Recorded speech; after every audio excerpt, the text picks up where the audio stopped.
Right, now it's not a Z sound, Z like zebra, because that would make the tongue too far back. It has to come all the way forward, and that far enough forward where you can actually feel or grab hold of with your fingertip the tongue. You should almost be able to grab the tongue.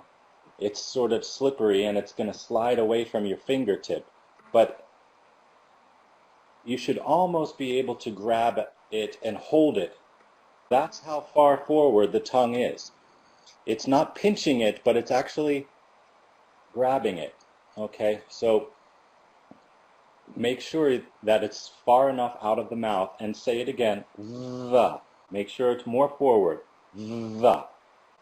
You can even try curling or reaching towards the nose with the tip of the tongue, the. So it's kind of curling forward out of the mouth, like it's growing out of the mouth, like it's growing and moving up the side wall of the upper inside of the teeth.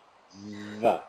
Like you're trying to get something off of your front teeth, like a piece of lettuce or something like that.